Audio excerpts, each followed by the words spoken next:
And secondly, I'll talk about the biosensors. This is one of the hot topic after this COVID-19 group.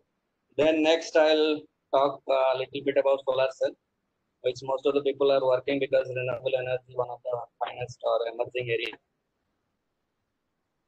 First, I'll talk a little bit about scaling. So everybody know because our need of the hour is small and everything we need is small with a better performance. So if my transistor size will become smaller and interconnects will become shorter, so obviously we can reduce the capacitance. Because we can reduce the area, so we can reduce the capacitance. So consequently, we can reduce the delay. So if we can able to minimize the or reduce the delay, then obviously speed is the ultimate requirement. So we can say to improve the performance and integrate more functions into a single chip. So small is always desirable. So that is why people are going from bulk technology to micro to nano to pico. So all this technology are coming, and ultimately our goal is higher speed, lower power, and higher package length. So next, more famous because of this Jordan Moore, who is the co-founder of Intel, and he gave this so that every technology, next technology, we can reduce the area by 50%. So if you can reduce zero point 0.7 size, zero point 0.7 of the previous width and 0.7 of the previous height of a transistor, then particularly we can able to minimize the area by 50%. So then people are talking because it is very difficult to obey or follow the Moore's law because every time we cannot scale the dimensions by 50%. So other consequent effect will come. But then there is a question mark whether Moore's law is exist or not. Then people find out Moore. Then again nowadays people are talking about more than Moore or MTN law. So there are multiple talks from foundries, and still this law is exist and people are following. And here, if you see this 2003 to 13 one trend, so how the technology node is becoming 90 to 65 to 45 to 32 to 22. Now it is an interesting, if you multiply 0 0.7 in each technology, suppose 90 into 0 0.7, ultimately it is going to 65. Similarly, 65 into 0.7, it will go to 45. So every time you are reducing the size with a 0.7 factor. So 0.7 factor of a total length and total height, then ultimately my area which is 0.7 into 0.7, that is going to be 0.49, which is nothing but 50% of the previous size. So that is why we can able to follow this law and we can reduce the area by 50% so that ultimately my cost will minimize, will get a high speed device and with more number of feature sizes or functionalities. You can say more number of functionalities with less cost, high speed. And this is just I have taken from Intel. So how the technology they have followed. So in 2003-90, they started by taking silicon germanium, which is nothing but my strained silicon, or you can say silicon has a different lattice constant, and germanium has a different lattice constant. So that is ultimately silicon has 5.4 angstrom and germanium has something about 5.6 angstrom. So if you match these two, and obviously in the junction there is a lattice mismatch, so we can generate the strain. So by generating strain, we can increase the mobility. Ultimately, mobility means we can increase the current. So next generation people started 45, then high K because to reduce the gate leakage. So many hafnium dioxide, silicon nitride, so many materials are there with high permittivity. So they've started exploring those devices, how to minimize the leakage current. Then next, try or nothing but FinFET. FinFET started with 2011 22 nanometer technology, and nowadays it is very old 2011. Now, if you go to this semiconductor engineering, I found a very good, interesting article. So there is a fighting in between 5 nanometer or 3 nanometer. What to be next? What to be next by TSMC or Samsung or Intel? So they are fighting what to release high for free. This is current trend. And ultimately everything you cannot take away, you have to pay for that. And pay is short channel effects. Obviously we'll get some cons. With all these pros we are dealing with short channel effects. There are many short channel effects. I'm not going to physics of these short channel effects. Only to give you a brief, my BDD is scaling down, so it is very difficult to maintain the subthreshold slope beyond or near to 60 millivolt per decade.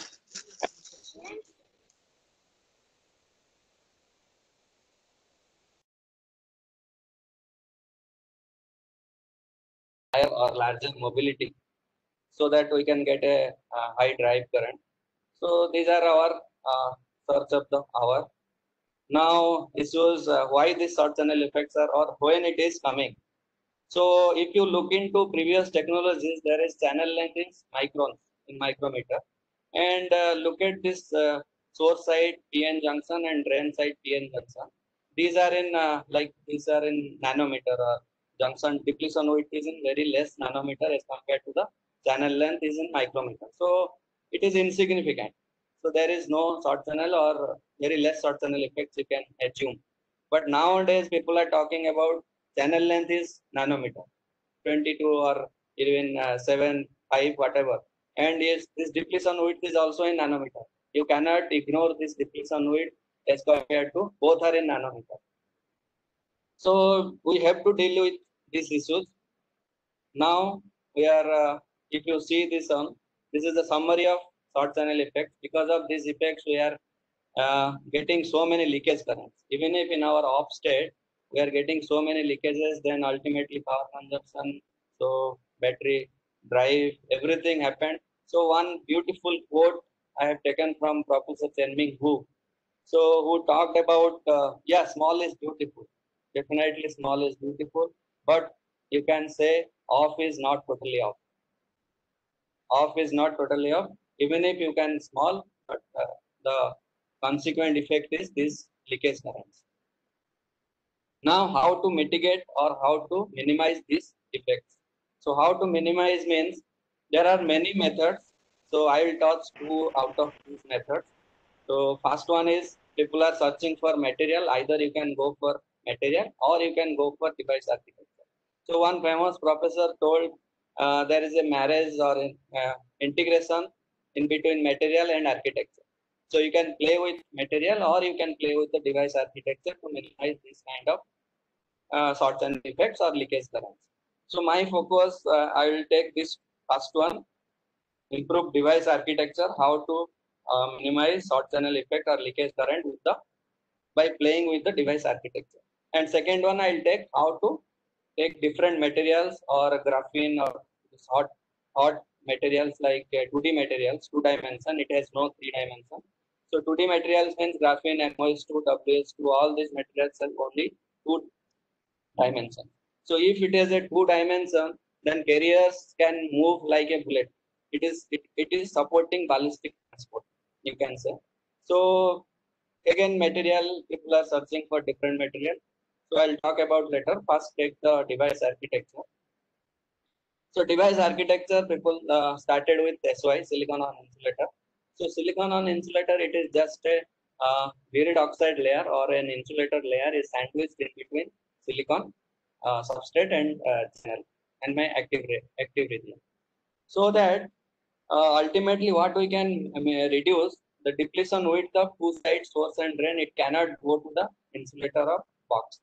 So we can minimize the depletion width. And again, the leakage current. No path is there to the substrate. So because of this insulation, there is no path. So many foundries started working on SOI, then started SOI single gate, then multiple gate, double gate, and ultimately FinFETs. So I saw this FinFETs are very popular nowadays. Uh, Many like up to 32 nanometer, there is bulk CMOS has taken care. And again, people predicted like after 10 nanometer, silicon can replaced by other materials. But FinFET is still taking care of this 7 and 5 nanometer still. So then I saw it while exploring the mobiles. I saw from Amazon like OnePlus 3 when it started launch.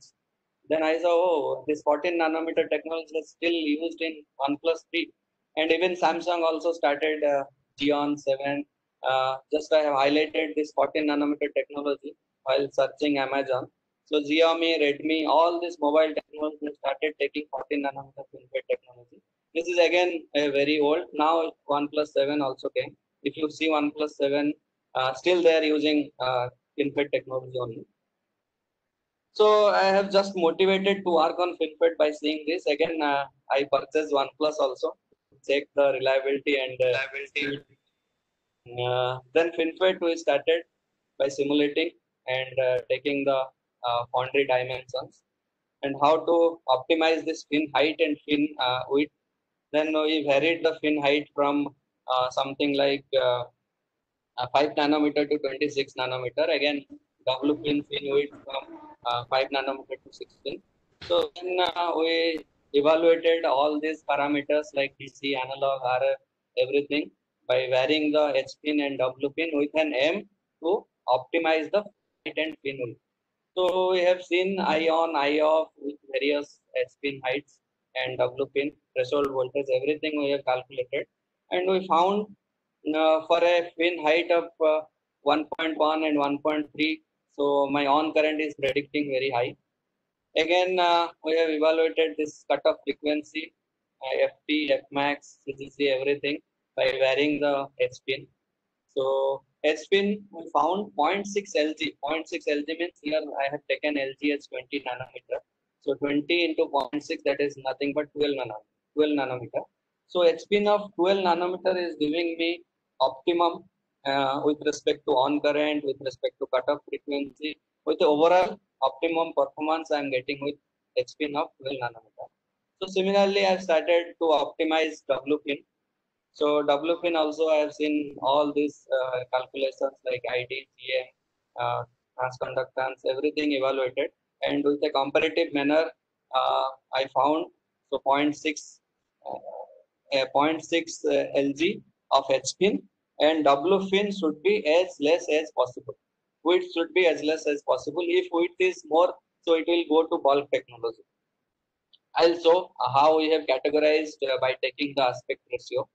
Then I have taken this aspect ratio W pin by H pin, and with respect to aspect ratio, we have categorized the device into three parts. One part, if my H pin is larger, that means aspect ratio is less than 1. Aspect ratio is less than 1, so that is going towards pin FET. If my W pin is larger, that means width is larger, so it is going towards planar.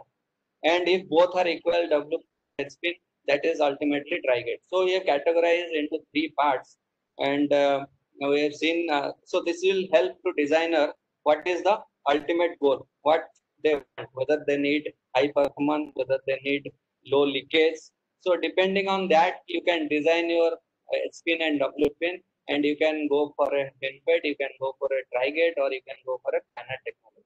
That is we have reported in IEEE transactions on nanotechnology in 2015. I think.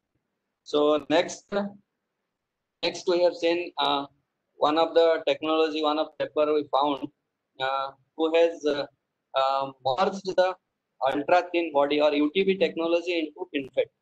So UTB is also one of the finest technology, and they have merged into FinFET and UTB. So that they have called it as a inverted T. Or if you see this active region, that is looking like a inverted T shape. So below part is ultra thin body, and upper part is a fin height. So we played with this device, and we are able to publish in one Sir, of the. can you Yes. use the cursor, sir? Can you use the cursor or mouse, sir, Okay. to explain? Here. You see this one. This is my inverted T shape. The top part is a fin, and the bottom part is a ultra thin body UTB. So we have tried to optimize this UTB, how much ultra thin body we can take so that it will give you optimum performance. So then we published here in Superlattices, Elsevier, Microsystem, and IET. by playing with this hybrid technology, or you can say inverted T FinFET, or some people named it as wavy FinFET, wavy kind of. So then again something came to our mind, like it is very difficult to get a perfect fin set. Perfect means 90-degree fin, because we have very difficult fabrication processes. You know, if you have VLSI technology, then we had very complicated fabrication process steps. So to get a perfect fin shape or 90-degree fin angle, it will be very difficult. Then we started, okay, what will be the goal or ultimate consequence if my theta fin or my fin angle is not 90 degrees. So now we started exploring by varying the fin angle from 80 degree to 90 degree, because 90 degree is ultimately my ideal condition. So I varied from 80 to 90, then fin height from 30 to 70 or like this. So now here fin height is not a matter, because I am dealing with only the trapezoidal or it is a rectangular, because my goal is to get a rectangle, so that perfect ideal fin. But if I'll get a trapezoidal, what will the consequence?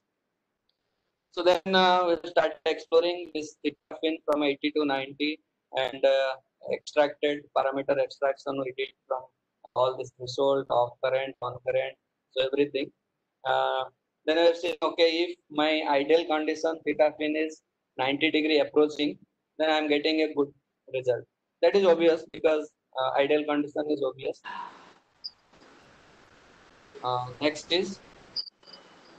Next all these parameters like off, on. So again I am getting sometime good on current, so consequently this off current is also increasing. So I have to trade off between on and off. So uh, by trading off this on and off current, we need to fix H pin as well as pin height as well as pin angle. So that is the optimum goal. Then all these capacitances and RC delay, this is one of the important parameters. So what is the RC delay? In RC delay, I got 1.05 picoseconds in theta fin of 90. But when theta fin is going to trapezoidal shape, or even it is going to 80, so this delay is giving you very high value, or it is keep on exponentially increasing. So this is not a sign. So again, we have calculated this energy and cutoff frequency. So it's all compared, all the parameters with theta fin and H pin. And here, what is the leakage power or total? So the results we reported in one IEEE TED and another one is NSSP. Now, ultimately, one more interesting part is this radius. Radiation effect, if you talk about something like space application, or suppose ISRO or SCL. SCL is using such a device. I am unable to show it. So the device architecture is with me. So SCL is using for space or satellite application. So that device should sustain the radiation part, because in space there are so many energy particles, alpha particle, beta, cosmic ray, so gamma, so many energy particles are there. If those energy particles will strike to your device, then it can malfunction. Even suppose you need a logic 0, but because of this striking of energy particles, they can change to logic 0, from logic 0 to logic 1. So your desired condition should be logic 0, but you are getting a logic 1 because of this ultimate striking of ions. Because when the ion is striking, it is taking care all the EH or electron holes are generating in that path, and they are collected in the collector region. They are collected in the collector region. Because of the charge, you can get a current, which is undesirable, because you need a logic 0. I'm talking, for example, you need a logic 0, but because of this ion strike, your charge collection is happening and you are getting a logic 1. So uh, this is not a good desirable condition. So then we have taken all these three. One is simple FinFET, and another one, whatever I talked, like inverted T. So this is a hybrid UTV and fin, and this one is a spacer technology. One dual spacer I have taken here. Here it is only silicon nitride stressor. Here it is HFO2 and Si3N4. Then we compared which device can sustain this energy particles. So we have striked all three devices are striked with the ion of 10 mega electron volt of energy. Then after striking this ion, we have checked whether this how much energy or how much charge collection is happening for all three devices, and because of charge collection, what is the current. So then calculated this three. If you see here, I have taken all three devices after striking of mega electron volt of energy (LET). So linear, this is a linear energy transfer.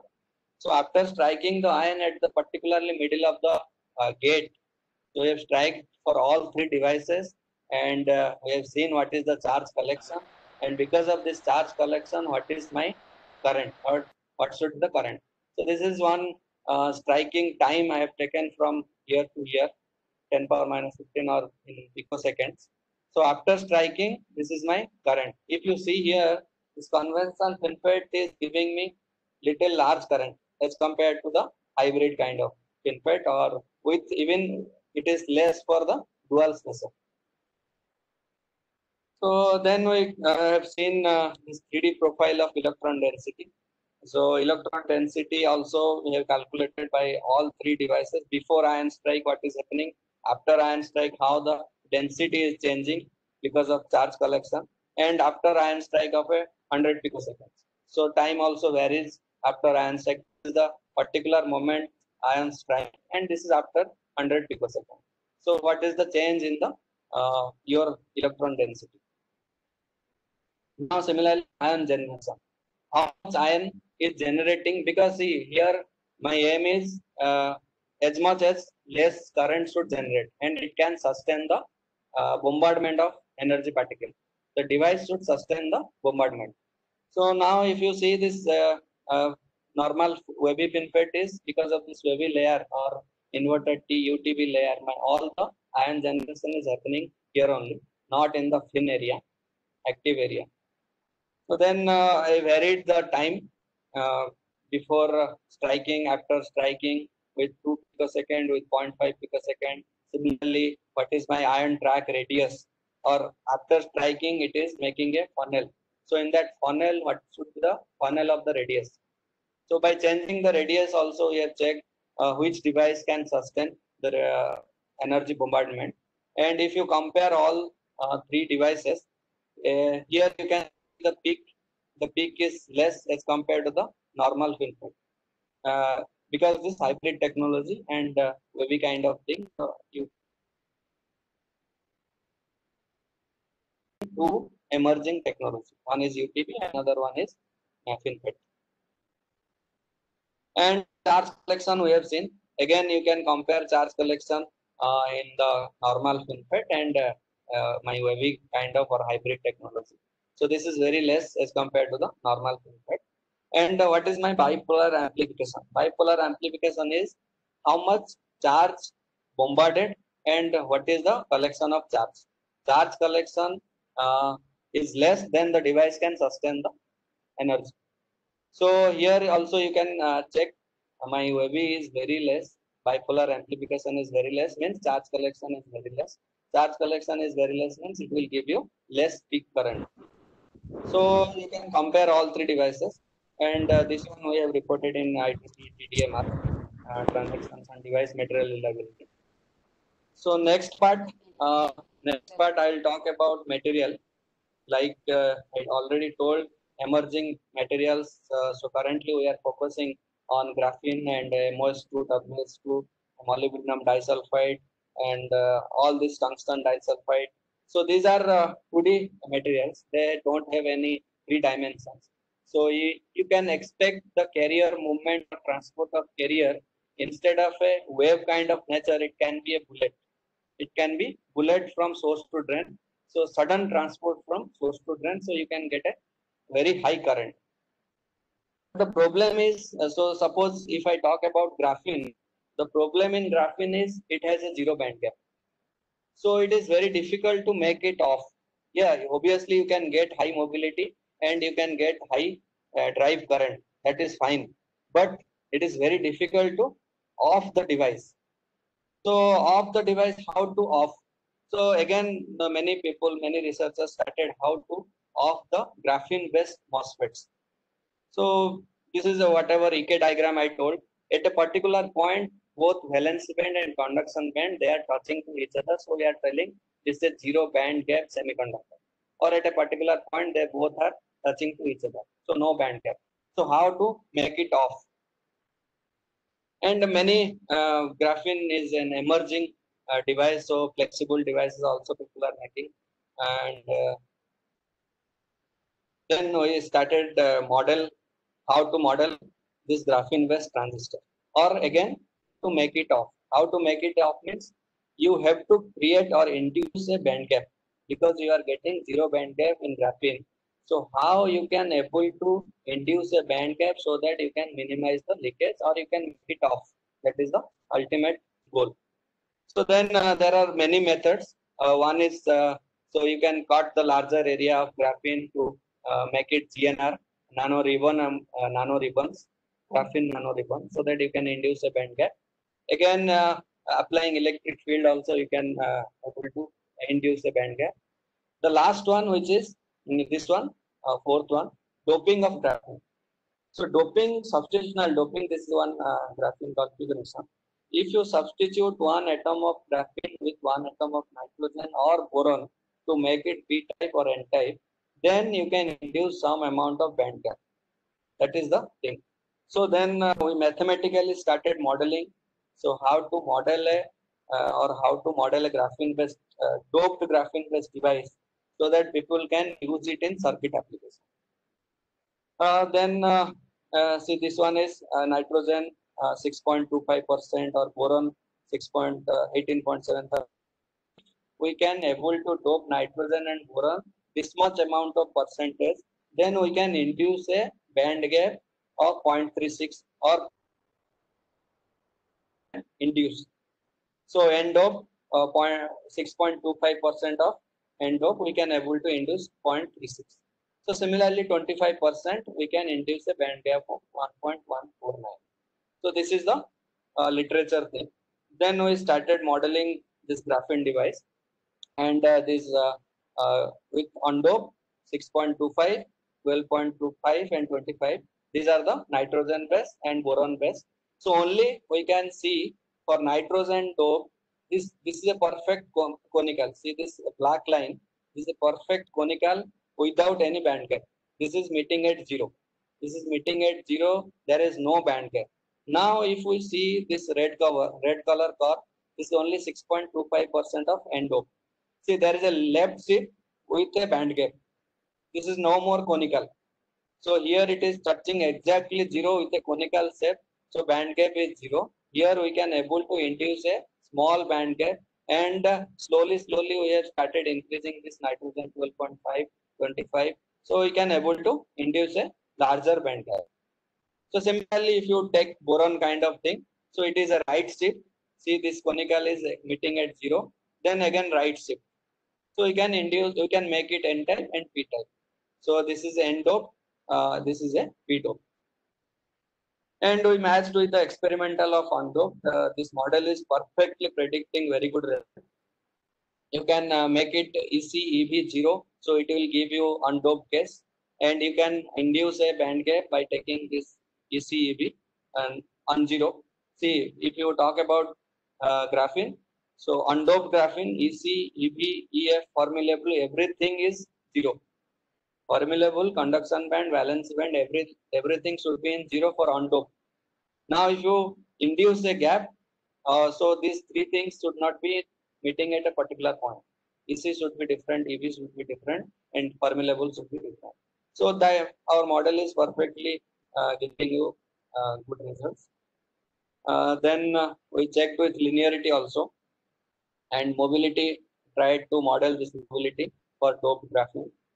And then again linearity. See this one also, my current doped case, how it is giving me leakage is very high. I am unable to make it off.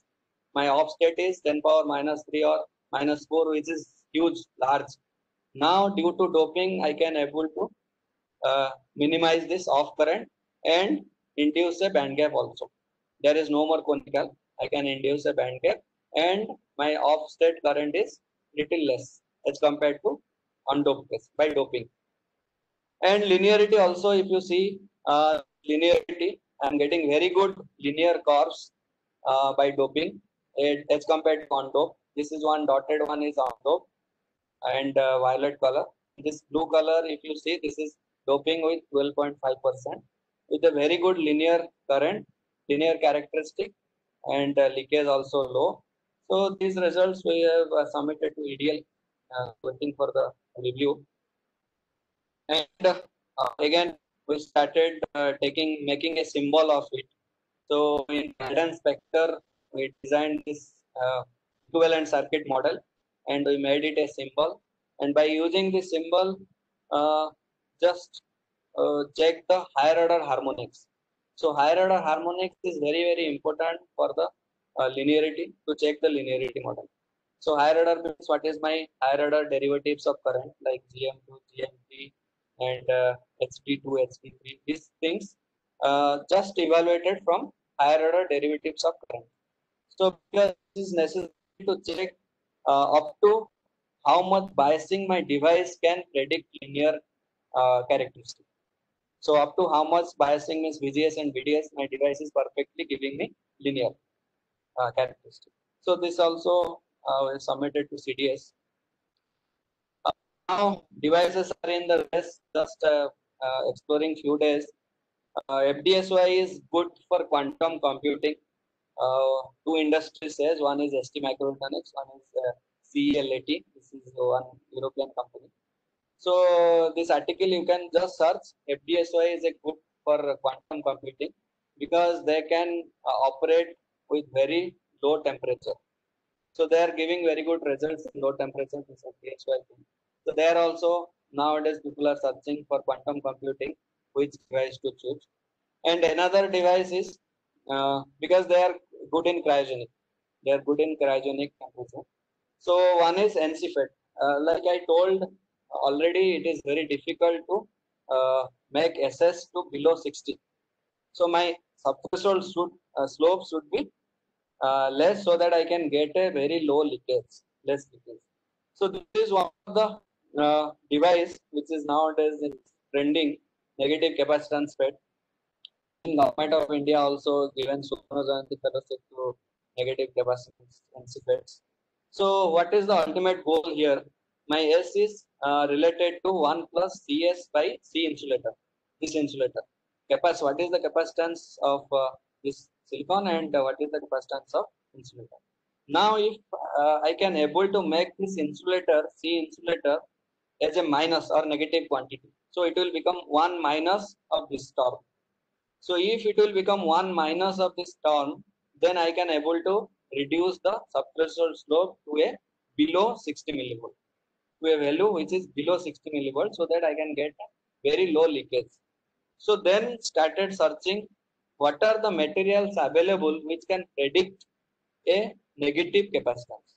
What are the materials available which can predict negative capacitance? So then so many ferroelectric material which are like hafnium, zirconium oxide, ZrO2, and lead zirconium, titanium oxide. These are the materials which can give you negative capacitance. So ultimately, you can minimize your subthreshold slope to a value which should be below 60. So this is also one of the emerging device. And another one is nano seat. So instead of single fin, you can make multiple fins in a horizontal way. So that is improving your gate control. That is improving your gate control over the channel. So here gate is wrapped around three sides and you have multiple seats inside the gate, or just it passing through from one side to another side. So gate is controlling the whole, all the seats. That is also one of the device Samsung is using this one.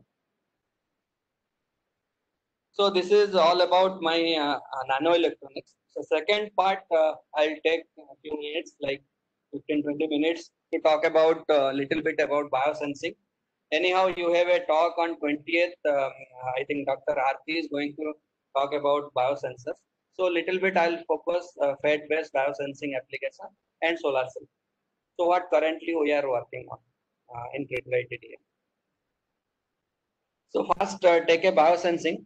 So biosensing, it is a level-free sensor. There is no color change, nothing. You can get by only the electrical characteristics.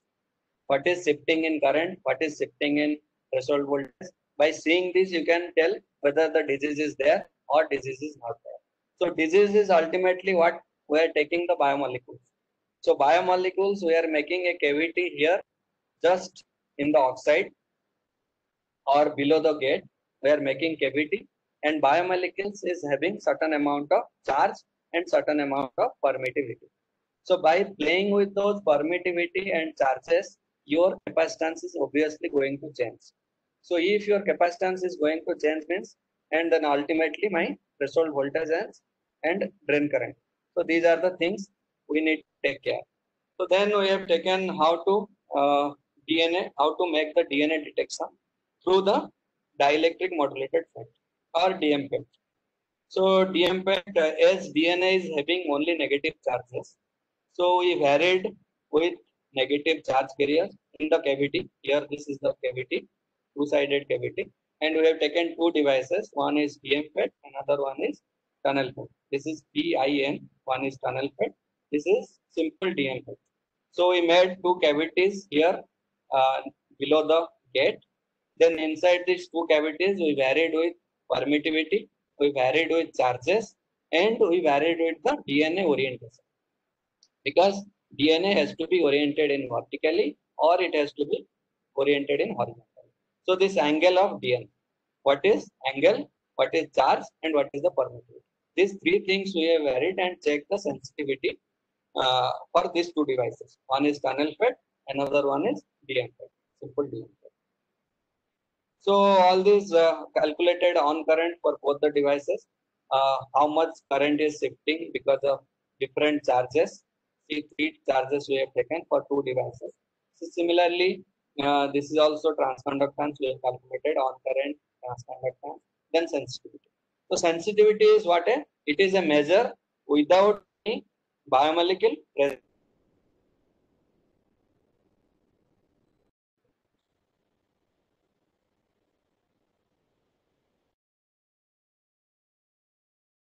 Sensitivity. So my tunnel FET is giving very good sensitivity in all cases, negative charges. Similarly, with respect to different dielectric constant, previously we have taken charges. So here, all empty cavity. See, empty cavity means my permittivity is K is equals to 1. K is equals to 1 means there is air, nothing else. No biomolecules present, it is simple air. Now K slowly we have increased so that we can induce the biomolecule. Then we have just calculated the sensitivity in presence and in absence. What is in presence current, what is in absence current. So again, my tunnel FET is giving very good sensitivity with respect to permittivity, with respect to charge, and finally with respect to angle. What is the orientation of DNA? Whether it is horizontally oriented, whether it is vertically oriented. If it is vertically oriented, my cavity size will be less.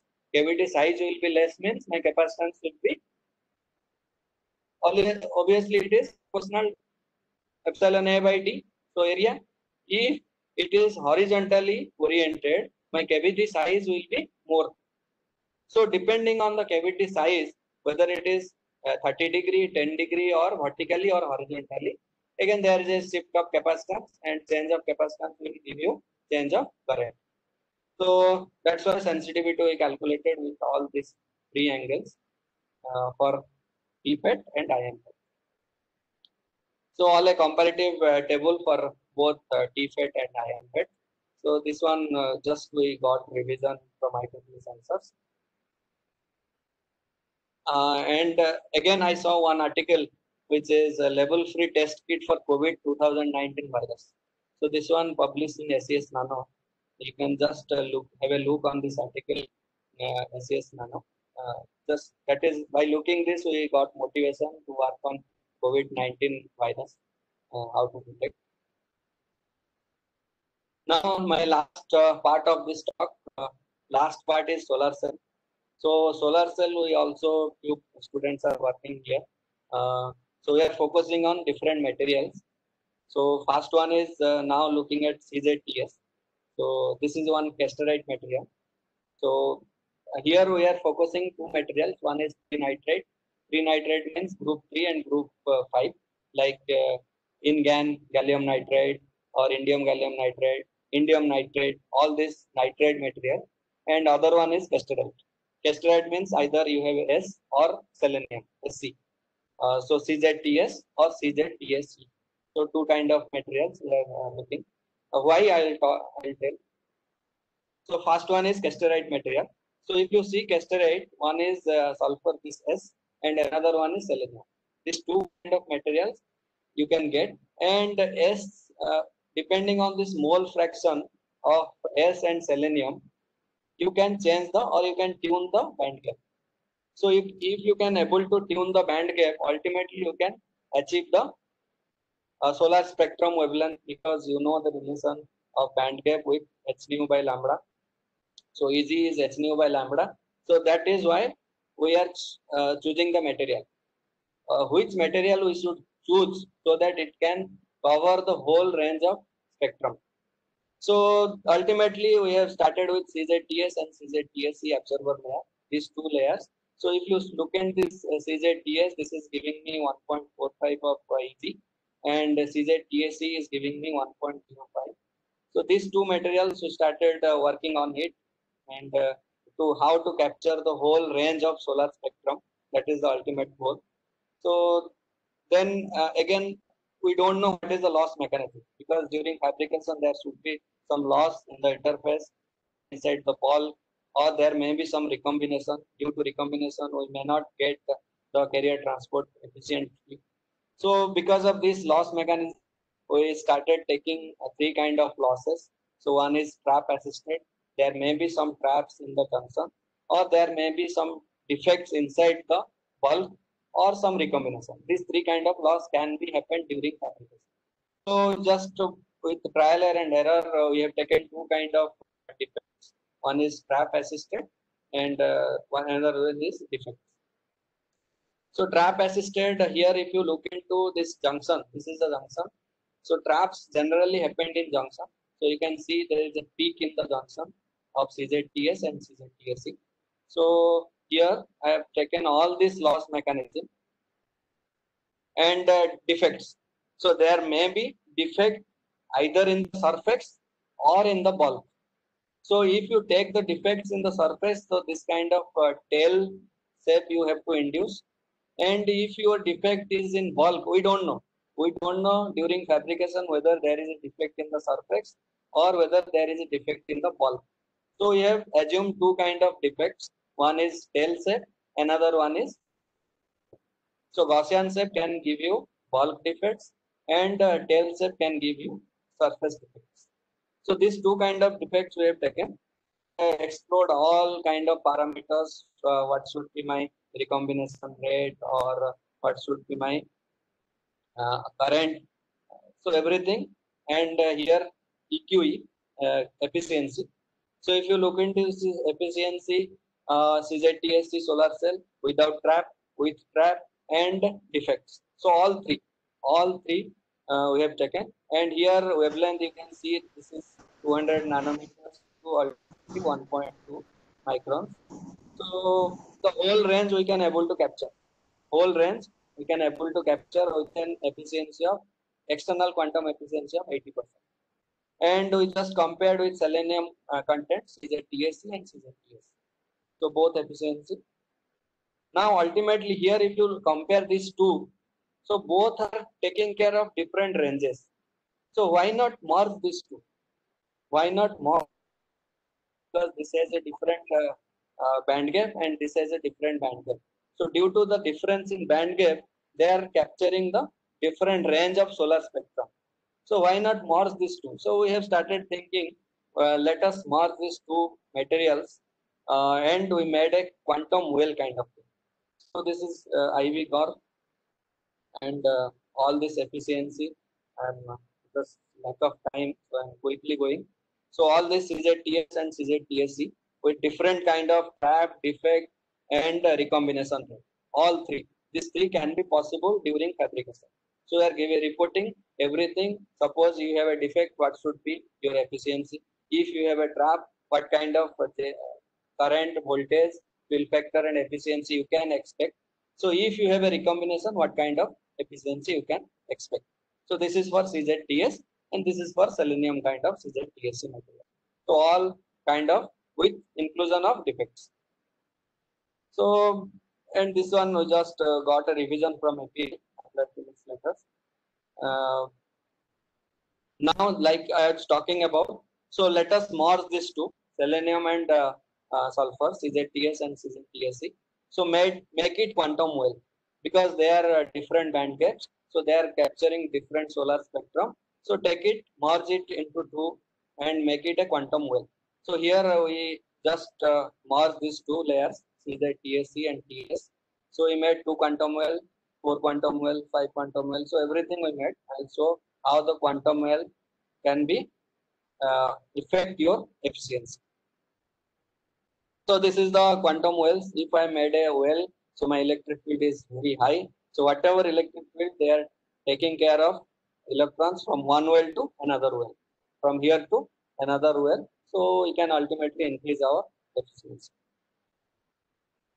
So all these eigenstates, what are the states available in the well, and what is my electric field in the well, everything is studied, and potential photon absorption rate. So for all these two quantum well and four quantum well, we're taking CZTS and CZTSC, both the materials. And EQE, EQE also we have evaluated for CZTS, two quantum well, four quantum well, and even went to 10 quantum wells with different stacks, CZTSC, CZTS, with the different layers. And obviously, if you increase your quantum wells, ultimately we are getting higher JSC, and which is short circuit current density. This is JSC, and VOC is open circuit voltage. These two are important parameters: JSC, VOC, and efficiency. Ultimately, these three are the parameters to measure a solar cell. So by increasing the quantum well, we can achieve high JSC, high quantum efficiency, and high VOC. So this overall performance tabulated for two quantum well from the 1 micrometer. I have divided into multiple layers with quantum wells. So first we have taken CZTS 1 micrometer, then divided into one CZTS, another one is SC CZTSC with two quantum wells. So similarly, multiple layers of 4 quantum wells, 5 quantum well, up to 50 quantum wells. So we are achieving 24% of efficiency in a 50 quantum well solar cell. So these are just one of the dual degree students' work. So we have submitted to one TED and another one is applied. Now one 3,5 alloy, like I told, because 3,5 gallium nitride, even Professor Muruga Pandian also working on 3,5 alloys for high power or high voltage devices. So we just explored this 3,5 gallium nitride work in solar cell. So similar work like CZTS and Casterite thing we have done, CZTS and CZTSC. So similar work we have taken for gallium nitride. So gallium nitride is little costly, but it is very good for space application. It can tolerate the radiation effects, and it has a band gap of 3.4. It can capture the whole mid UV ultraviolet. So we have just taken the same thing, and the again interesting part. So silicon, if you see solar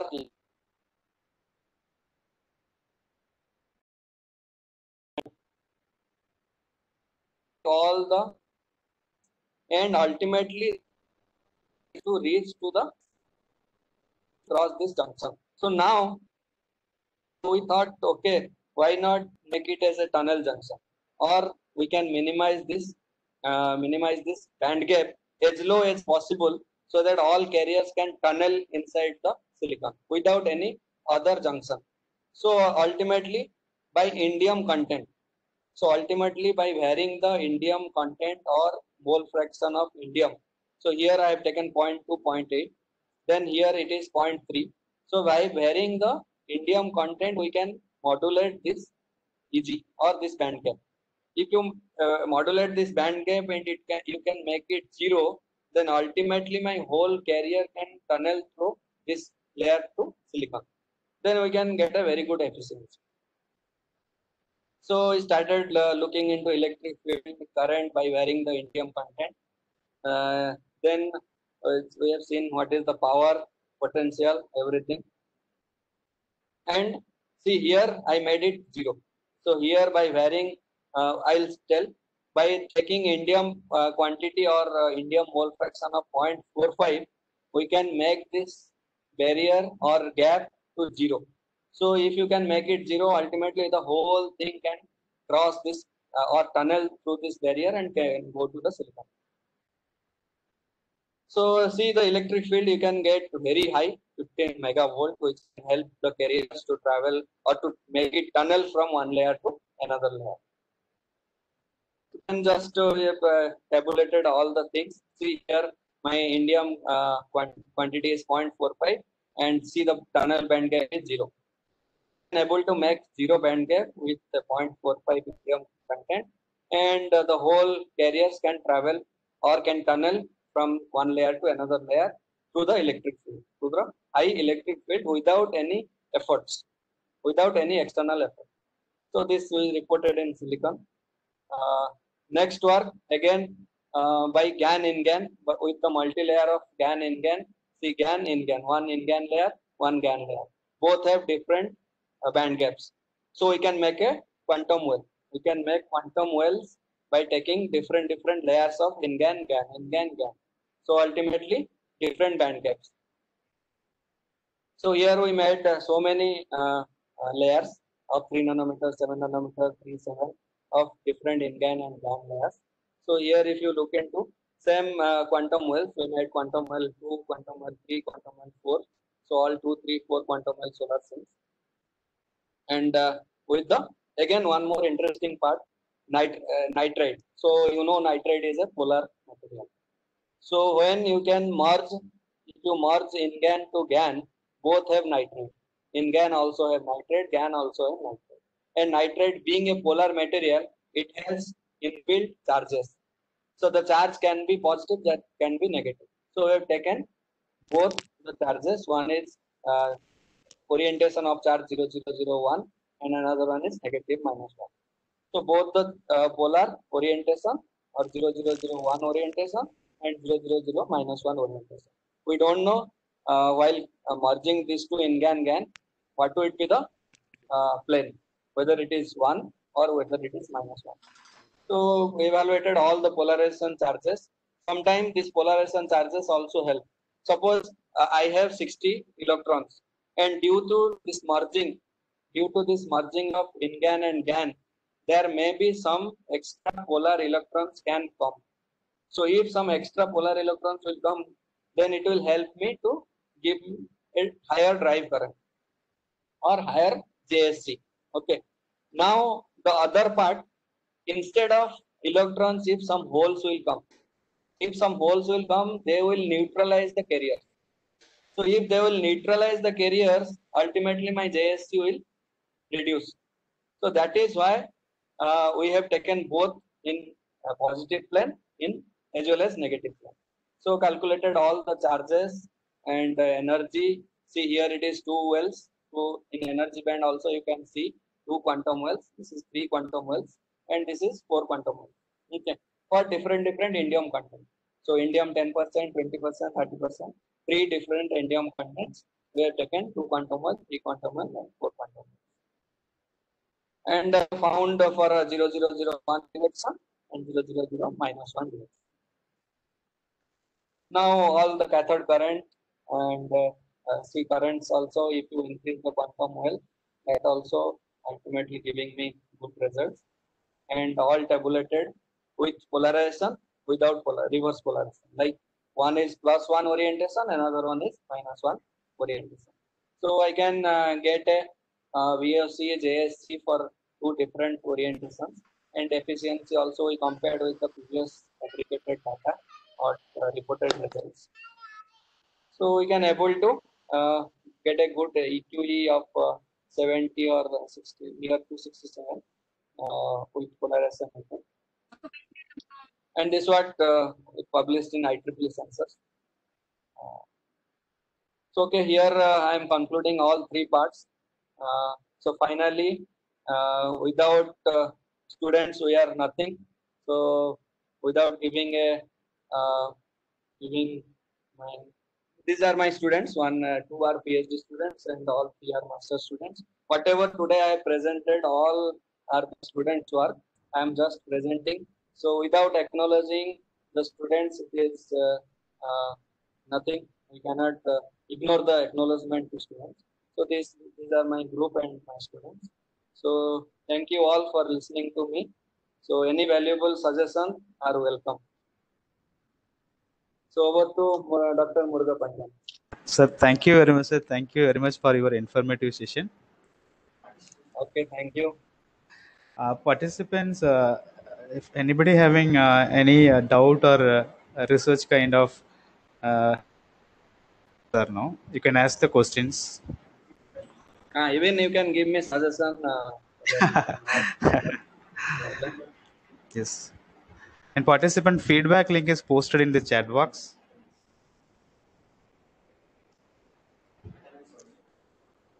Excuse me, sir. Yes, sir. Welcome, sir.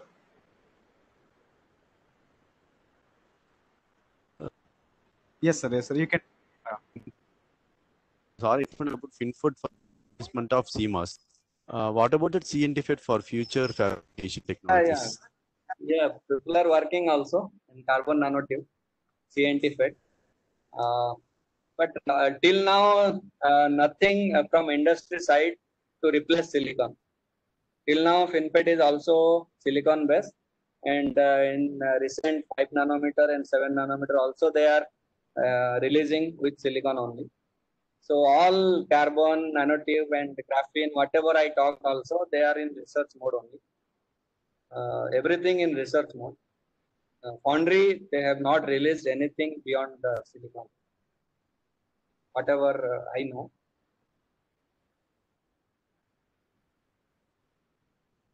Yes, CNT people are working. Many people are working.